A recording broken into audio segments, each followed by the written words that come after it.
So we're clearly in the midst of a huge change in the industry. Everyone here is talking about the shift to a cookieless world and what that means for ad tech and martech and the kind of stuff you worry about. What's your take? How anxious are your clients about this transition? So first we need to really put perspective on this, right? Cookies were invented a long time ago for a different purpose. The advertising industry really piggybacked on top of that vehicle to try to create better advertising. Now that cookies are starting to disappear or the reliability on cookies are going away, there are different methodologies that could be applied, right? And starting to use first-party data or understanding the engagement point with your consumer really creates kind of like a bridge into people-based marketing. It's again common terminology that's being used, but in reality, this is another mechanism for you to follow your own consumers, build expanded or model audience on top of that, and then reaching this audience. Right? Is this a scale game? Do you think this shift inherently favors large platform businesses which see millions of consumers and their interactions? So in this transition period, absolutely, the large-scale media outlets out there are definitely benefiting from that, right? Because they have the largest logged-in users. However, fast forward a few months or years from now, then the new currency is going to be applied, and then it should be back into a fair, normal, equal marketplace. And when you say new currency, what do you mean? The logged-in first-party data that is addressable. Understood. So how do you think, when you look at the clients you work with, the best clients are preparing to deal with this interesting future that we're heading into? So first, some of our clients have a lot of first-party data, so you can use that. But let's hold on for a second and think, what do we do with the first-party data?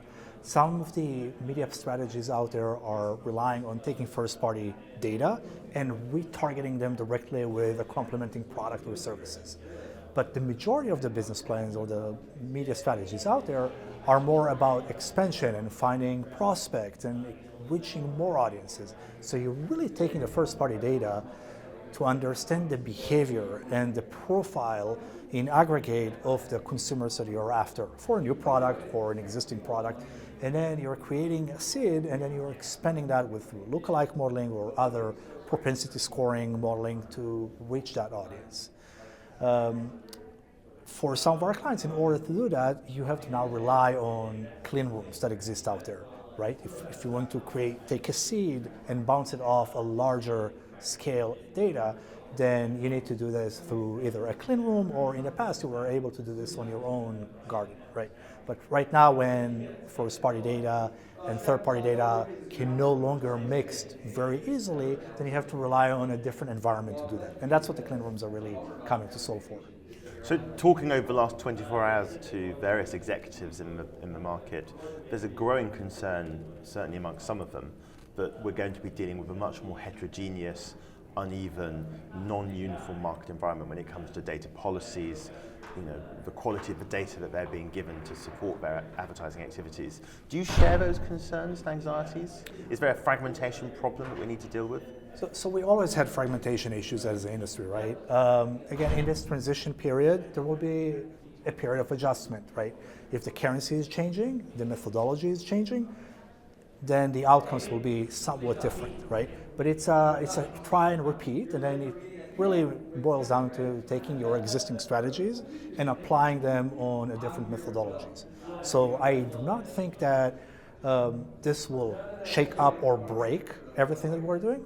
Take into consideration that other models are being created, right? And innovation are happening. More people are with more devices. On different devices, different formats, different engagement, different attention. 3 or 4 years ago, we did not have all these dimensions, right? So now we have more dimensions, more restrictions on the use and how the data is being applied. I think all in all, when you balance all of this together, we're in a better spot. Well, that's positive. Yes. Just briefly then, thinking about the wider market, what are some of the changes that you're starting to try and prepare your clients for, that you are seeing coming down the train tracks towards us over the next 2 to 3 years? So first, really understanding your consumer, starting to engage with them in a consented environment, right? And it's when you say consent, consent is not a binary product. Yes, they consented. No, they are not. Consumers, when they're trying to reach certain content, whether it's a video or an article, they would click on anything that they need to. You really want a high quality consent, meaning consumers who understand what you're doing with their data and why you're collecting it and how you're planning to use that. So really investing in a consent management tool and implementing this in the right way is one area that we are really helping our customers. The second area of growth is really understanding the data that your consumer or your first-party data. In the old days, it was CRM, then it was transformed into DMPs.